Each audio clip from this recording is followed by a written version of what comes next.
It was a nightmare trip, just a couple of stops at a gas station, a restroom, and a quick drive-through. The journey home, originally meant to be a 2-week getaway, turned into an exhausting marathon. We got back late in the evening, and there was hardly any decent food left in the house. Early the next morning, Mark, left for work.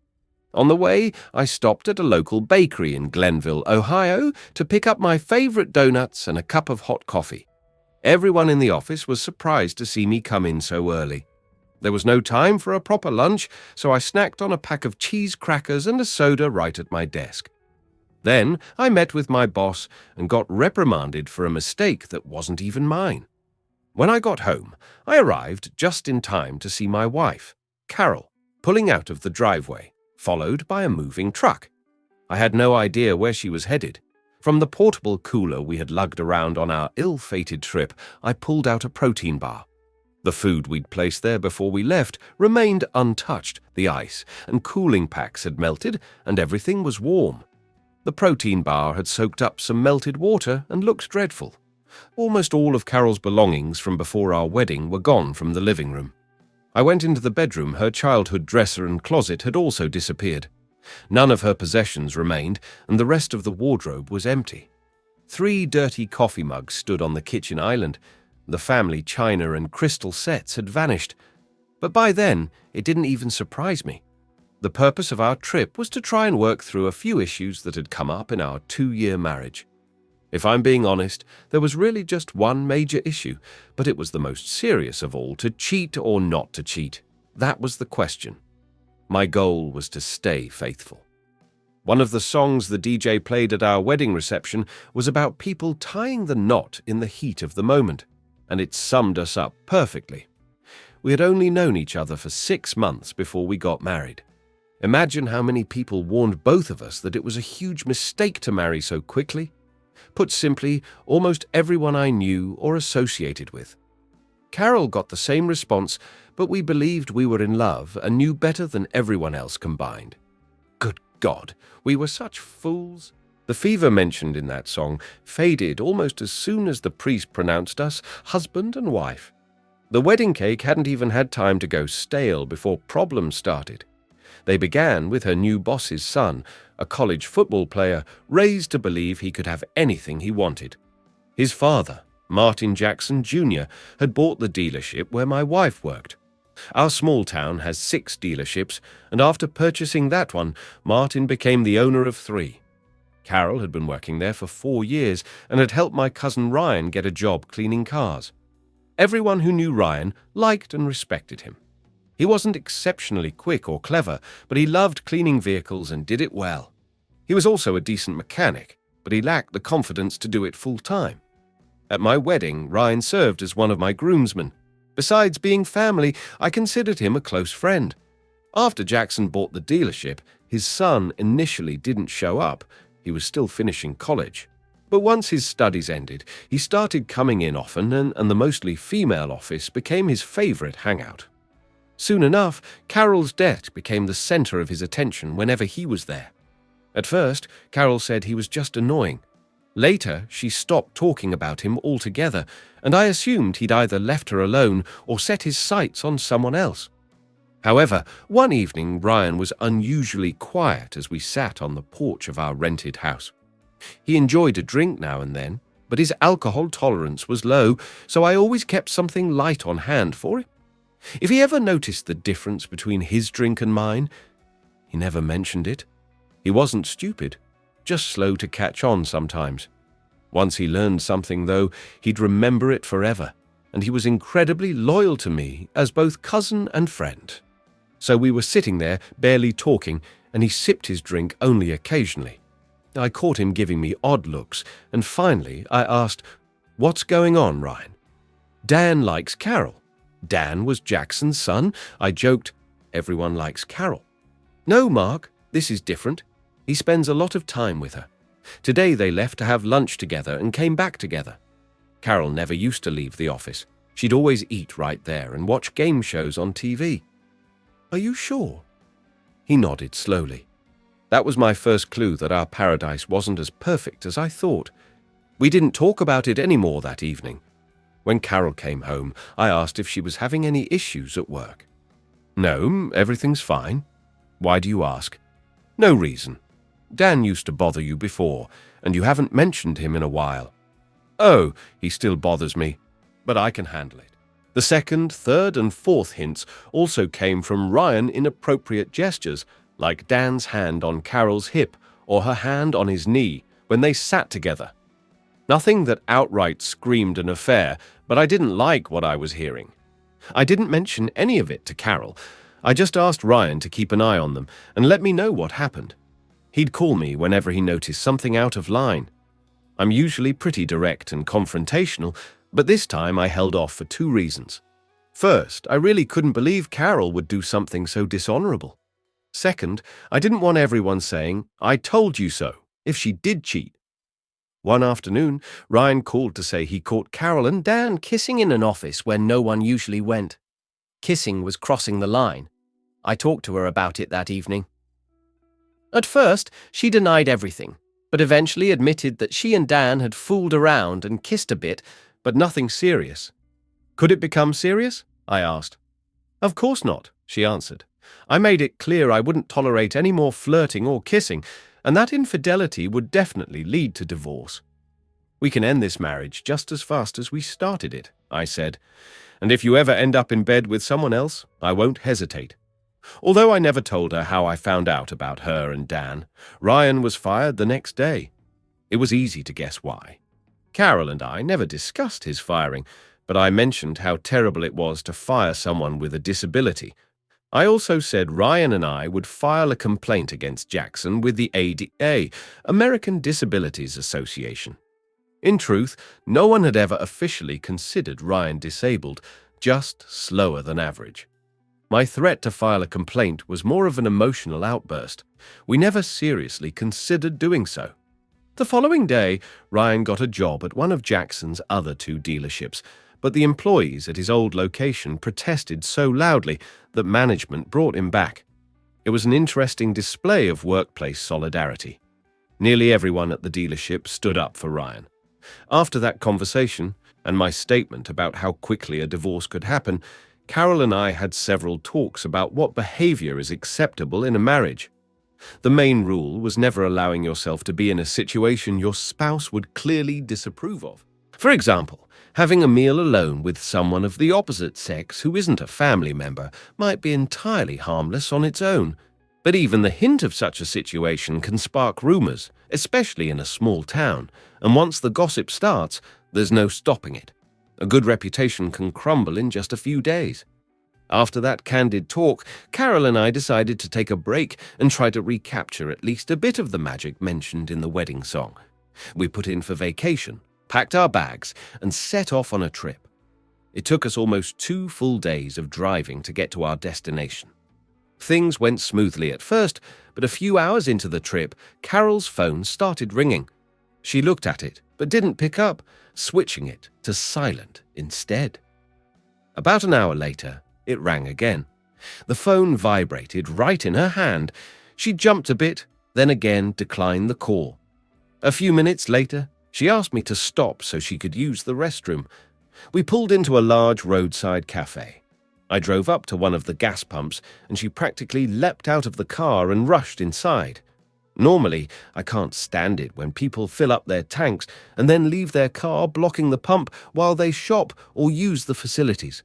It's more courteous to move your car to a parking spot after you're done pumping before going inside. But at that moment, I ended up doing exactly what I usually complain about. When Carol dashed into the cafe, I followed her. She didn't look back and immediately started talking on the phone as soon as she got through the door. "I told you I'd call when I could," she said tersely. After a pause, she added, "Damn it, Dan, I'm serious. I'll call you as soon as we get back." Another pause.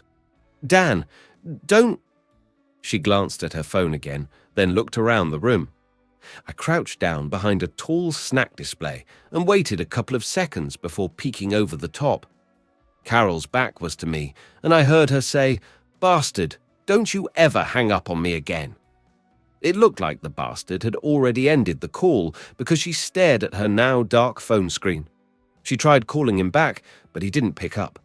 She was still looking at her phone when I walked up and stood in front of her. "Everything okay?" I asked. Yeah, it's fine," she said, looking at me. "I just need the ladies' room," she added, hurrying off. I headed back to the car and filled the tank.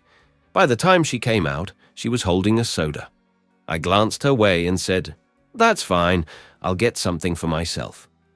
I went into the shop for my own drink, while Carol stood near the car, apparently talking on the phone again. She finished the call as soon as I opened the door to get back into the driver's seat. I didn't say a word, started the engine, and we drove on. We spent that night at a roadside motel, ordered pizza to the room, and went to bed before 10. The next day, we were on the road almost all day, hardly speaking. We finally arrived at our hotel, had dinner at the hotel restaurant, and turned in early again. Around 11, I was still awake, staring into the darkness, when I saw her phone screen light up. There was no sound, just the glow. Carol jumped up and ran into the bathroom with her phone. I got up slowly and walked over to the closed door, trying to listen in, but I couldn't catch much. I did make out 2 words, "Please don't." The conversation went on for another couple of minutes while I stood there, attempting to figure out what she was saying, but without success. I was still standing by the door when she opened it. She nearly screamed when she saw me there. What are you doing?" she asked, once she realized it was me. "I could ask you the same thing," I replied, nodding toward the bathroom. "Nothing. I was just using the restroom." She seemed uncomfortable, still clutching her phone. "Did you need your phone to do that?" Yeah, I was using it for light, so I wouldn't bump into anything," she muttered, trying to pass by me. "You forgot to flush," I pointed out. "Oh, right," she said, turning back to flush. "Who were you talking to?" I asked point blank. "No one," she answered hastily. Why? I knew she was lying, and she knew I knew. "I'm going to bed," I said. "Tomorrow you can tell me who you were talking to and what it was about, or we'll just head home. We came here to fix our problems, but we can't do that without honesty." I lay down but didn't fall asleep until around 4 in the morning. I woke up about an hour later. Carol was on the couch, staring off toward the window. I propped up a couple of pillows behind me and looked at her. She looked back at me. "It was Dan," she admitted, before I could say anything. "What did he want?" She hesitated, then spoke. "He wants me to sleep with him." I paused before asking, "And how many times?" "Twice," she sniffled. "I'm not even sure why. The first time was probably just curiosity, and the second time he told me that if I didn't agree, he'd tell you everything. Now he's threatening me again." My response was pretty much set in stone. I'd always made it clear that cheating was a deal-breaker. She knew as much, and I expected the same from her if I were the one to do it. "You understand this means the end of our marriage, right?" I asked. Tears welled up in her eyes, and she nodded. I stood and walked into the bathroom. Biology calls, no matter what's going on around you. After flushing, washing up, and brushing my teeth, I put everything back in my travel bag and opened the door. "I'm heading home. You can come with me or wait here for Dan." It took only a few minutes for us to pack and check out. EA paid for the room, and we got in the car to start that long trip back, stopping only for gas, restrooms, and fast food. It was a trip that could have given her a chance to apologize, ask for forgiveness, or beg for another shot, but she never did. In fact, we both remained silent the entire time.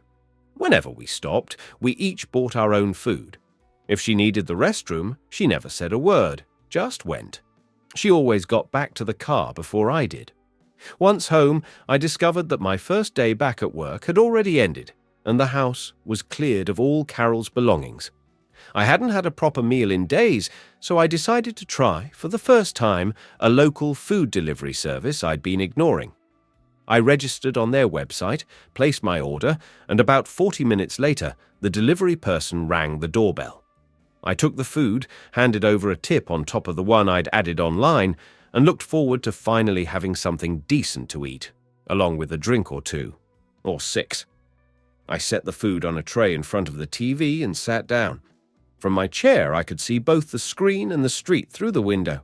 A car was parked outside, and someone sat in the driver's seat with no sign of leaving anytime soon. My attention drifted away from the TV screen to the car parked by the curb. The driver hadn't moved an inch. I was about halfway through my meal, and whoever was inside the car was still sitting there. After another sip of my drink, I headed outside. The driver saw me coming and rolled down the window. It was the same food delivery driver. She was crying. "Are you all right?" I asked. "Number. My car won't start, and I can't find anyone to help me. Everyone I tried calling is either busy or not answering, and my brother can't come for at least another hour." That's when I noticed a child in the back seat, a little girl with a book on her lap. She looked like she was on the verge of tears as well. "Would you like me to take a look?" I offered. "Oh God, yes, please," she said, relieved. She got out of the driver's seat and moved to the passenger side. I got behind the wheel and turned the key. Click, click, click, and then silence. I tried again. This time, not even a click. I'm no mechanic, but I know the sound of a dead battery when I hear it. I pulled my car up to try to jumpstart hers, but nothing worked. It was clearly more complicated than that. "Listen, how about you and your daughter come inside? I'll call my cousin Ryan. He's pretty handy with cars." She hesitantly agreed, and they followed me indoors. "Make yourselves comfortable while I give him a call." Ryan arrived in about 15 minutes, and another half hour later, he got the engine running. The driver thanked me, exchanged a few words with Ryan, gave him a tight hug, and drove off. The next couple of days at work were miserable. No one knew about my issues with Carol, and my boss, who also happens to be my dad, kept hounding me over every little thing. My personal life was falling apart, yet he expected me to turn a failing project into a brilliant success. Finally, I couldn't take it anymore and spoke my mind. "I'm sick of you breathing down my neck. I told you from the start that this project was a lost cause. I hate ultimatums, but either give me the space to work and trust my decisions, or hand the project to someone else, or you can forget me as an employee. Your choice. I'm going home. Call me when you've decided." I assumed he'd let me cool off for a couple of days and then call me back, asking me to return. Besides, I needed time to find a lawyer and start the divorce process. That evening, I phoned Ryan to see if he wanted to grab a drink. "I can't," he replied. "I've got a date." He dated rarely in the past. Back in high school, and then while I was in college, he'd sometimes call me for advice. He was naturally shy and a bit slow to warm up to strangers, so he got nervous whenever he was supposed to meet someone new. "That's great. So who's the lucky girl?" "A girl named Jenny." "You mean the delivery driver?" I asked, recalling the breakdown and her tears. "She's the one whose car broke down at your place?" "Come on, you're joking, right?" "Nope, dead serious." "How'd that happen, Mr. Casanova?" Ryan chuckled. "I helped fix her car. Told her she could call me again if she ever needed help. She did, and one thing led to another. So where are you taking her?" "Nowhere. I'm going to her place. She invited me for dinner. I was happy for him, but couldn't resist teasing. You know she's a vegan, right?" "A what?" "Someone who only eats plant-based foods. No meat, eggs, or dairy." Ryan was a hardcore carnivore. "There's a restaurant nearby that offers a giant steak challenge where it's free if you eat the entire steak plus sides and dessert. Ryan once did it, though he felt terrible for 2 days afterward. No meat, not even a burger. What am I supposed to eat?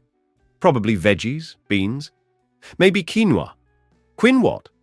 Quinoa. It's a seed people cook in salads, porridge, you name it. Typical vegan stuff." He let out a disgruntled sound. "Well, now I'm not hungry at all." I laughed. "Don't stress about it, Ryan. I'm just giving you a hard time. I've got no idea what she'll actually cook, but I'm sure it'll be fine.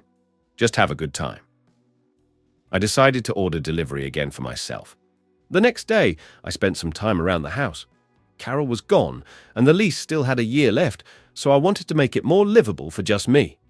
Meanwhile, I waited for my dad to cool off and call. By midday, there was no call from him.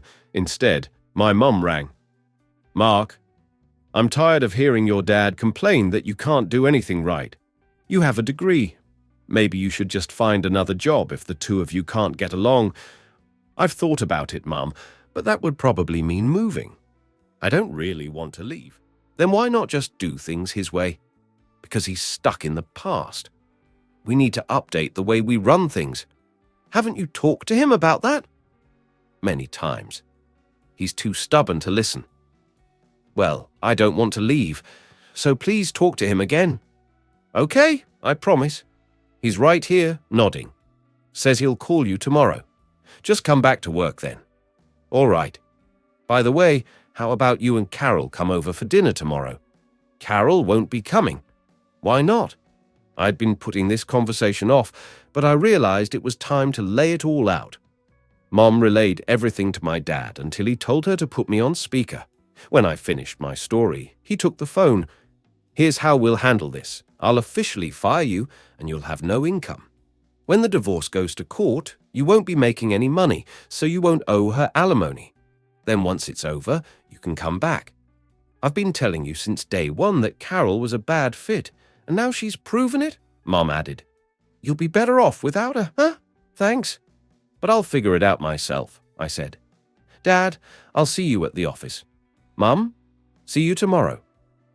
Most of the next day, I tried explaining to my dad why the company needed to modernize, but he kept steering the conversation back to Carol's infidelity and reminding me I told you so. Over dinner, Mom chimed in as well. I had to retell the whole story about Carol, listening to both of them say, in so many words, "We warned you." When I got home late that evening, Carol was on the porch, my first time seeing her since our disastrous trip. The porch light illuminated her figure. I pulled into the garage, went into the house, and just then heard the doorbell ring. I walked to the switch by the entryway, flipped off the porch light, then went straight to take a shower. By the time I was done, she was gone. Finding a lawyer was fairly easy, but finding one willing to take on a divorce case involving Dan, son of Martin Jackson Jr., proved trickier. Eventually, I found someone who agreed. "Absolutely, I'll handle it. His father once sold me the biggest lemon of a car I've ever owned and never made it right. I've been looking forward to settling the score." And so it began endless paperwork, meetings, negotiations with Carol and her attorney. Throughout the entire process, I never spoke to her directly, not once. Aside from that one evening when she'd tried in vain to talk to me, I never saw her again.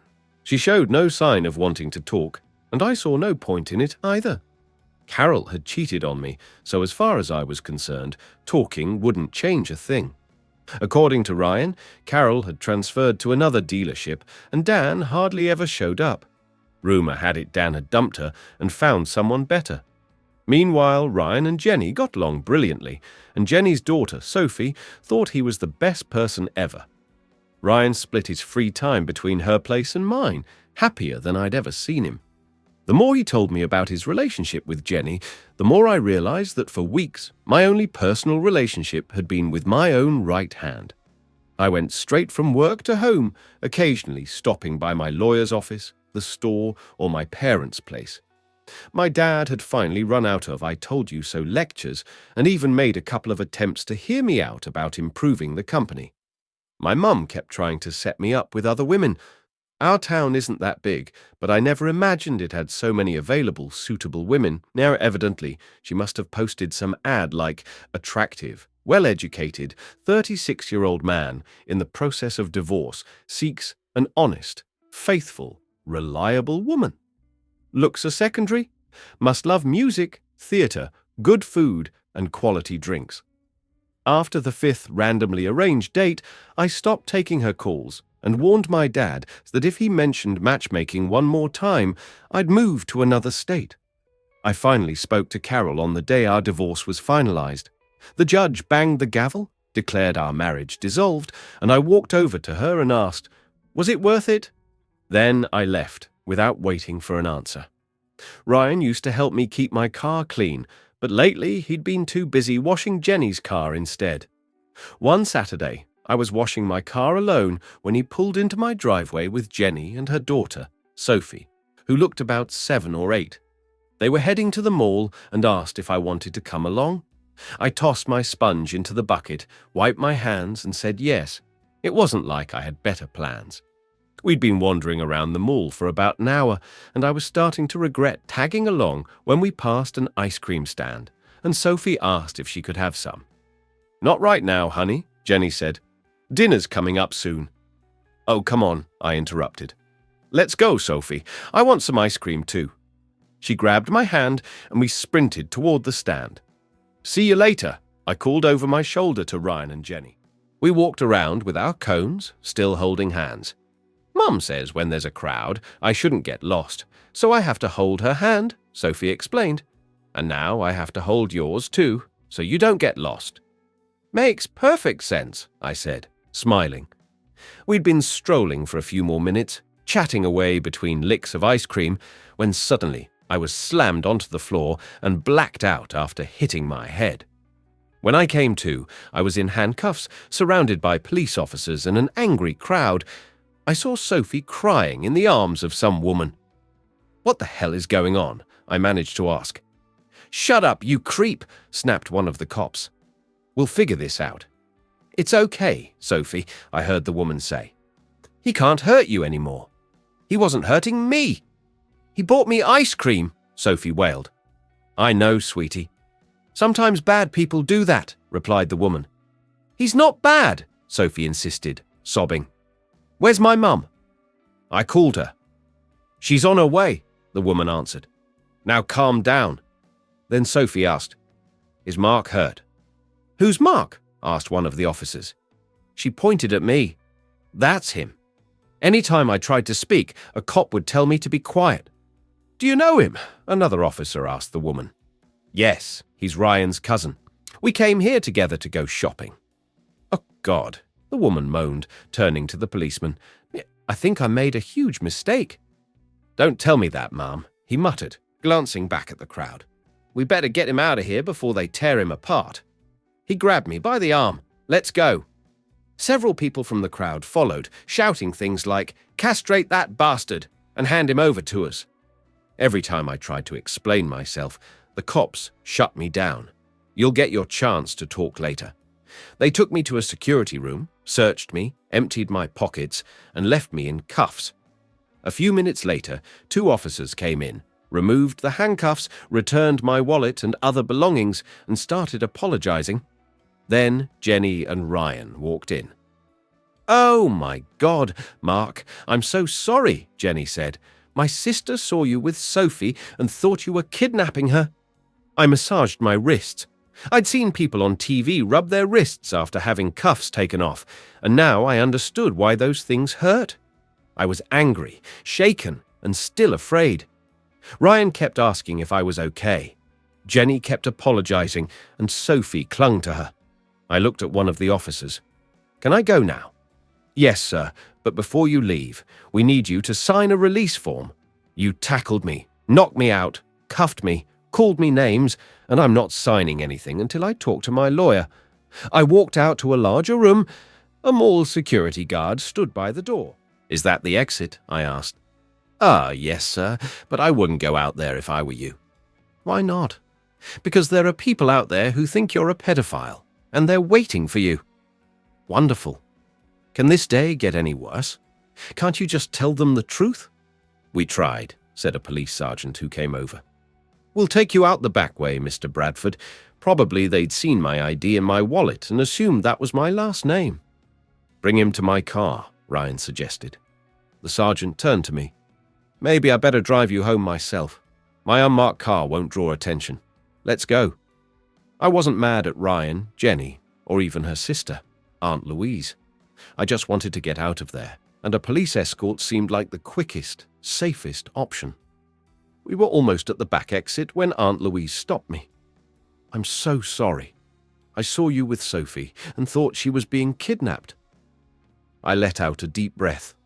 "I get it, but I was assaulted, knocked unconscious, and there's a mob out there," I said, nodding toward the door. "This isn't the best time for a talk." Then Turning to the sergeant, I added, "Take me home." He asked for my address, and nobody said a word the whole ride. My phone rang at least 6 times, but I didn't answer.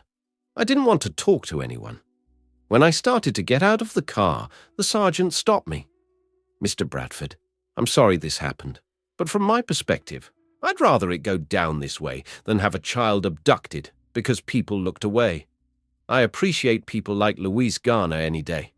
"I understand your point," I said, but I just sighed, got out, and went inside, hoping the day's madness was finally over. This evening, I'll probably see my name and face on the regional news. Since it was all a misunderstanding, it shouldn't really be covered that way, but it's sensational enough to make it into the headlines. People just can't help themselves. They'll report that it was a mistake and everything turned out fine, yet half of the viewers won't believe that part of the story, and I could be labelled for life. "Thanks for driving me home," I said to the sergeant. "It might not be so bad." "I'll see what I can do," he replied. "Yeah, sure. And pigs might fly," I thought to myself. I got into my own car and went straight to my parents' place. That evening we turned on the local news, and sure enough, there it was.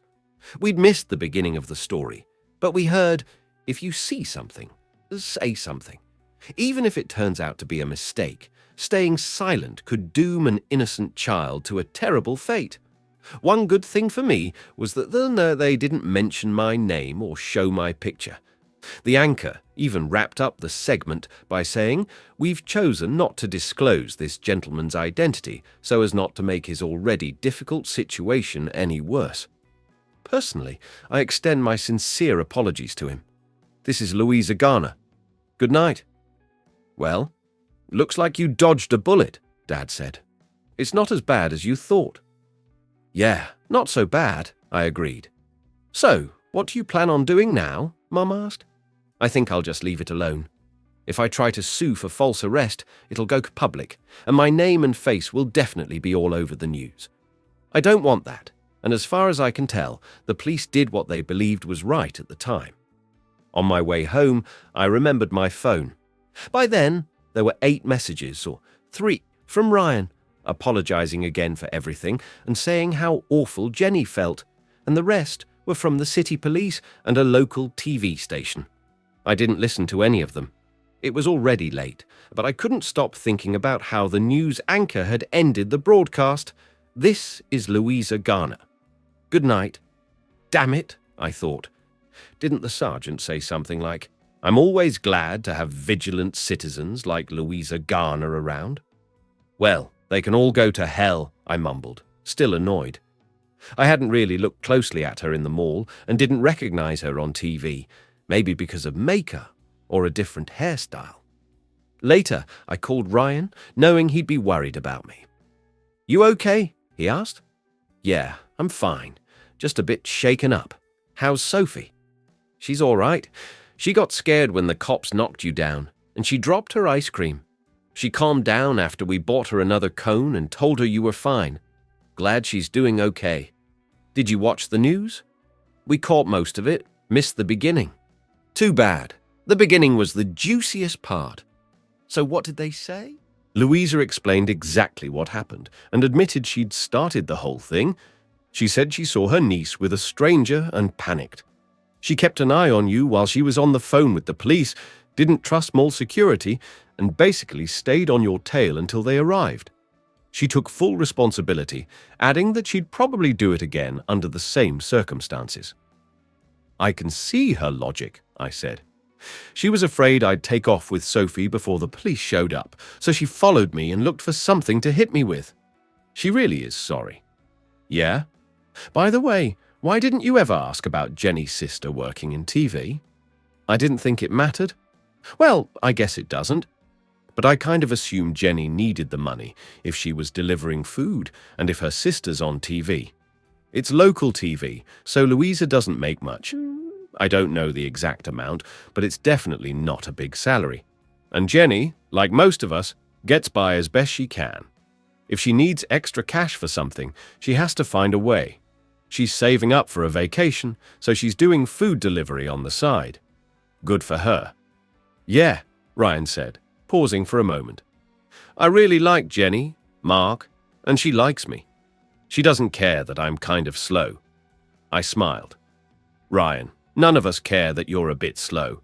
It's never mattered to your friends, and to hell with what anyone else thinks. Over the next few days, everything went back to normal, and nobody mentioned the mall incident anymore. I didn't see Jenny or Sophie, but I talked to Ryan every couple of days, same as usual. It was Saturday, around noon, and I was finishing a late breakfast of biscuits and gravy when the doorbell rang. I opened the door to find none other than Louisa Garner. "Good morning. Hope I'm not disturbing you," she said. "Not really. I was just putting some ointment on my wrists. They still hurt from the handcuffs. Mark, I never properly apologized to you." "Oh, come on. At least now I can say I got cuffed by the cops. Makes me look tough in my neighborhood," I joked. "Might be time for me to join a gang." She gave me a sad look. "I can only say I'm sorry so many times. Sorry for bothering you." She turned to leave. "Wait," I said. I had no reason to act like such a jerk. "I'm still a bit upset, but I'll get over it." "Okay. Well, when you do get over it, give me a call." She held out a business card. "I owe you at least a lunch. I'm not sure about lunch, but I do have some breakfast I haven't quite finished." "Are you hungry?" "Actually, yes. Do you like biscuits and sausage gravy?" "It's one of my favorites," she said with a smile. I opened the door wider, letting her in. In the kitchen, I handed her a plate and pointed to the pot of gravy on the stove. "Want me to heat it up?" I asked. "I can do it myself, if you don't mind," she replied. "Go for it. Make yourself at home." "Coffee?" "Yes, please. If it's not too strange to ask. Do you happen to have chocolate milk?" No, it probably sounds weird, I know. I grew up adding chocolate milk to coffee. My whole family does it, even Sophie when Jenny lets her. I don't have any, but I do have some Baileys." That was how the rest of the morning went, lounging around over breakfast together, adding Baileys to our coffee, chatting easily. It was our first breakfast, but far from our last. We started seeing each other, and I became her biggest fan whenever she was on the local news. Our first kiss happened on our third date, and our first night together was about 3 weeks after that. It was my first night with someone since Carol, since that disastrous trip where I discovered she'd been cheating on me. Around the same time Ryan and Jenny started dating, he decided he wanted more out of life and began working full-time with cars. 6 months later, he had his own garage and more customers than he could handle. Clearly, Jenny and Sophie had done him a world of good. I'm sure there's some psychological or scientific explanation, but it seemed that, with the right support and faith in himself, Ryan was finally able to shine in his chosen field. I noticed that Ryan had become more focused and self-assured. It was hard to pinpoint exactly what had changed, but he had clearly grown up in a sense, paying more attention to detail. Louise and I helped him when he moved in with Jenny. Sophia followed him around like a shadow. Once, I saw them holding hands, and I joked to Jenny that Sophia was keeping him from getting lost. "No," Jenny said with a smile. "We're keeping each other from getting lost." I couldn't imagine anything sweeter she could have said about him.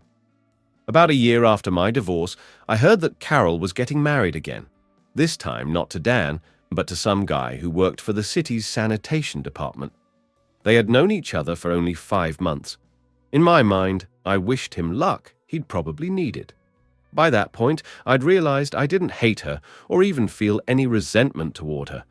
We both made the mistake of rushing into marriage, though of course the cheating was entirely on her. Life was good for almost 2 years. Ryan and Jenny were busy preparing for their wedding. Louise was a bridesmaid, and I was a groomsman.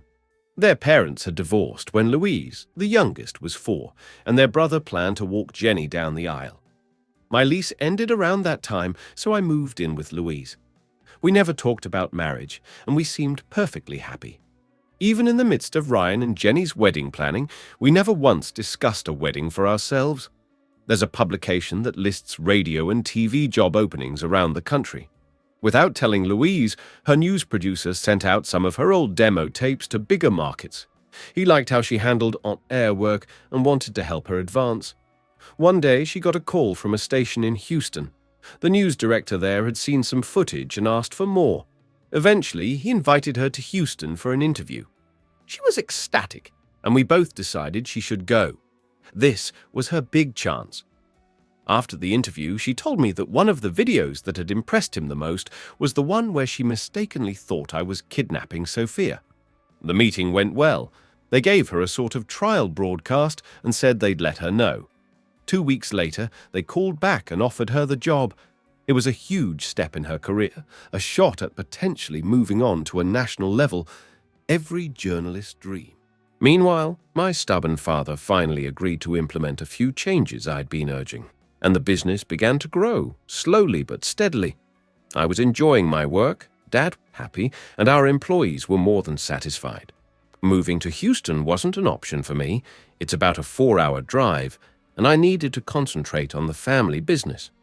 Louise and I figured we could handle a long-distance relationship, and for about 6 months we did. But gradually, the phone calls tapered off, and we saw each other less and less. She became a local TV celebrity in Houston, first doing the news, then 3 months later switching to a daily talk show where she and her co-hosts chatted live with a studio audience and attended charity events all over the region. Judging by the photos and clips on the station's website, she was having a great time. Oddly enough, I was happy too, caught up in the challenges of our growing business. The only downside was sleeping alone, though sometimes the thought crept in. What if she's sleeping with someone else? But I tried not to compare it to Carol's betrayal. One Wednesday, I decided to surprise Louise. I told my father I was taking the rest of the week off and headed to Houston. "Do you have to go now?" he asked. "It's been quite a while, and I think we need to talk. I'd rather you wait. Couldn't you put it off?" We talked about it for a bit, and then Ryan called, saying he needed help that afternoon. He asked when I could come over. "I'm on my way to Houston. I'll be back Sunday." "That's too late."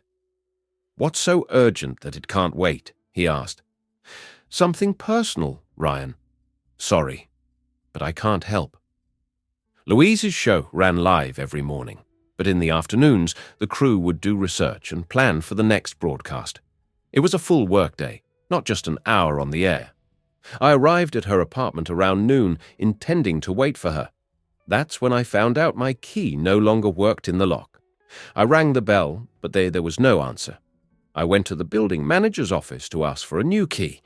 She greeted me warmly, but when I explained what I needed, she said, "I'm sorry, but I can't do that." "Why not?" "We have a new rule, only the registered tenant can authorize key access or entry, and they must sign in person. But you know me." "Yes, sir, I do. But rules are rules. Let me ask you something. If I were her husband, would that change anything?" "That depends on whose name is on the lease. Only the lessee can approve, period." I realized arguing was pointless, so I left her office. Her reserved parking spot was empty. I went back to my car and called Louise. She didn't pick up, but she called me back a few minutes later. "Hi, honey," she said as soon as I answered. Hey, what's new?" "The same old stuff." "You?" "Not much. Thinking of coming to see you this weekend." "That'd be great. I have to finish up a project by Friday." "What kind of project?" "It's a charity thing our boss is involved in. We're putting together a prize contest for major sponsors. It's fun, but a lot of work." "Are you working on it today?" "No, I decided to take the day off. I needed a break." "So what are you up to?" "Just relaxing." "Good. Take it easy, and I'll see you Friday." "Sounds good, sweetheart. Take care. Love you. Bye." I tried to say I love you back, but the words just wouldn't come out. I went back up to her apartment, rang the bell multiple times, waiting each time before finally giving up. For a moment, I hesitated between leaving and waiting longer, but then I thought she might be in bed. The problem was, it wouldn't be her bed if she really was in one. I left and drove home at a leisurely pace. In my driveway, I saw 2 cars, and there were 2 more parked on the street. One belonged to my parents and another to Ryan. I wasn't in the mood for company, and since they all thought I'd be gone for the rest of the week, I was puzzled to see them there. I pulled up and used the remote to open the garage. Louise's car was already parked in the garage. I got out of mine, and the kitchen door opened to reveal Jeff, who gave a little bow and led me into the living room. There stood my parents, Jenny, Sophie, Jenny, and Louise's mother and brother, and Louise herself. She was standing in front of the fireplace, everyone else gathered around her. Jeff nudged me forward, and I found myself right in front of Louise. Everyone was smiling except her. She looked terribly nervous. As I walked up, she dropped to one knee. "Tim, I love you. If you're going to kidnap anyone, let it be me, so we can live happily ever after." "Will you marry me?" she asked, holding out a small box. All the day's chaos seemed to melt away when I opened the box and saw a gold ring set with a diamond. She was still down on one knee, and I took the ring out to examine it more closely. For a moment, I almost slipped it onto my own finger, but she stood up and stopped me. "No, silly. That's a wedding ring. You can't wear it until the ceremony." "Well, assuming there is a ceremony, because you still haven't answered me." I glanced around at the faces in the room, then looked back at her. Of course, why wouldn't I? Everyone broke into cheers. I gave her a hug, smiling. "Romantic, if not quite sweeping," I joked as I held her tight. "You idiot," she murmured after we kissed. "Choosing today, of all days, to head off to Houston. You almost ruined everything." My dad clapped me on the back, and we had no idea what to do. You insisted on going to Houston, and meanwhile, Louise was on her way here. Even Jeff tried to stop you. Eventually, we all figured you'd be back by the evening, so we just went ahead with the plan. "So what was so urgent that you had to drive out there today?" I asked. Everyone, except Sophie and Louise, looked at me and answered in unison. "Honestly, yes, we'd like to know." Louise spoke up. "Let me try to explain. Over the past few months, I think we both sensed we were drifting apart. Two separate lives, living hours away from each other, both of us happy with our work and day-to-day routines, but feeling something was missing. I remembered my time in Houston, parties, fun, being around people, everything I once thought I wanted. My job was perfect, but my life felt incomplete because I couldn't share it with you." She paused, her eyes filling with tears. "I realize that if I'm feeling this way, then you must be too, if you truly love me. The feeling that you want to share every part of your life, your business successes, the excitement when things go well." She took a breath. "Am I right?" All I could do was nod. "I love you, Tim, with all my heart." "And I love you," I told her, meaning every word. That set off a full-blown celebration. Jeff, Jenny, and Sophie were the last to leave. Sophie wanted a hug, so I picked her up. "Does this mean you're my uncle now?" she whispered. "Yep," I whispered back. "Good." After they headed out, Louise and I settled on the couch, each with a drink, enjoying the peace in each other's company. "You know the other reason I was driving to Houston today?" I asked her. "I think so." "Why?" "I was worried you were alone out there and might end up having an affair with someone else." "Was I wrong to think that?" "You mean, did I have an affair with another man?" "Yeah." "Number?" "The only men I spent time with were my producer, the studio crew, and Thomas, my co-host. And Thomas and I only ever saw each other at work. It's Thomas I was most anxious about. You were out at all those charity events, pictures in the papers. I got worried and jealous." She leaned in and kissed me. "Oh, you silly man. I might have lied and said Thomas was gay just to put your mind at ease, but that wouldn't be true. In reality, he's the most self-centered jerk I've ever met. He expects everyone, especially women, to worship him. We worked fine together on camera, but personally, we couldn't stand each other." She took a sip of her drink. "I did lie to you about something, though." I raised an eyebrow. "Really? About what?" "Remember how your key suddenly wouldn't work anymore? A few minutes before you arrived, your father called and said you were on your way. I got in touch with my building manager and asked her to change the lock so you couldn't get inside and just wait around for me. Neither she nor I wanted that. I knew if you thought something suspicious was going on, Your bad experience with Carol might make you assume the worst and act on it. I'm sorry for deceiving you, but I wanted to propose right here, with your whole family present. Will you forgive me? It all makes sense. Of course I forgive you. Sorry my acceptance wasn't more enthusiastic. I was in shock. She laughed. That's exactly what we wanted, for you to be completely surprised. Well, I was, I said, leaning in for another kiss. Love this woman.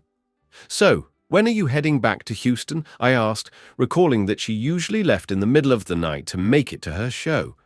Let's talk about that. She hesitated. Today's show was actually pre-recorded on Monday. We also tape tomorrow's and Friday's shows in advance, and during Friday's broadcast, they'll announce that it's my last show, because I want to come home to my future husband. Has I sat there staring at her. You're sure you're okay with that? Absolutely. It's better than okay. It's wonderful. Sure, I'll miss my old job, but I miss you more. I'm hoping my old station here will let me host a similar program about local heroes, cool events, all the talented people in the area. At least until... She smiled. Until what? Until we have a child. And then we'll see. I took a sip of my drink, and she looked at me expectantly. Did you hear what I just said? She asked. I heard. I just didn't realize Jenny was pregnant. She shook her head. Not Jenny. You goof. Me. Oh. I nearly dropped my glass, but managed to set it on the table before wrapping my arms around her. Life was perfect. Louise went back to her old station here and hosted a talk show similar to the one she'd done in Houston, only solo this time. Our daughter Danielle is absolutely adorable. My dad's business, along with mine, is thriving, and Sophie can't wait for the day she can walk hand in hand with Danielle, making sure the little one doesn't get lost.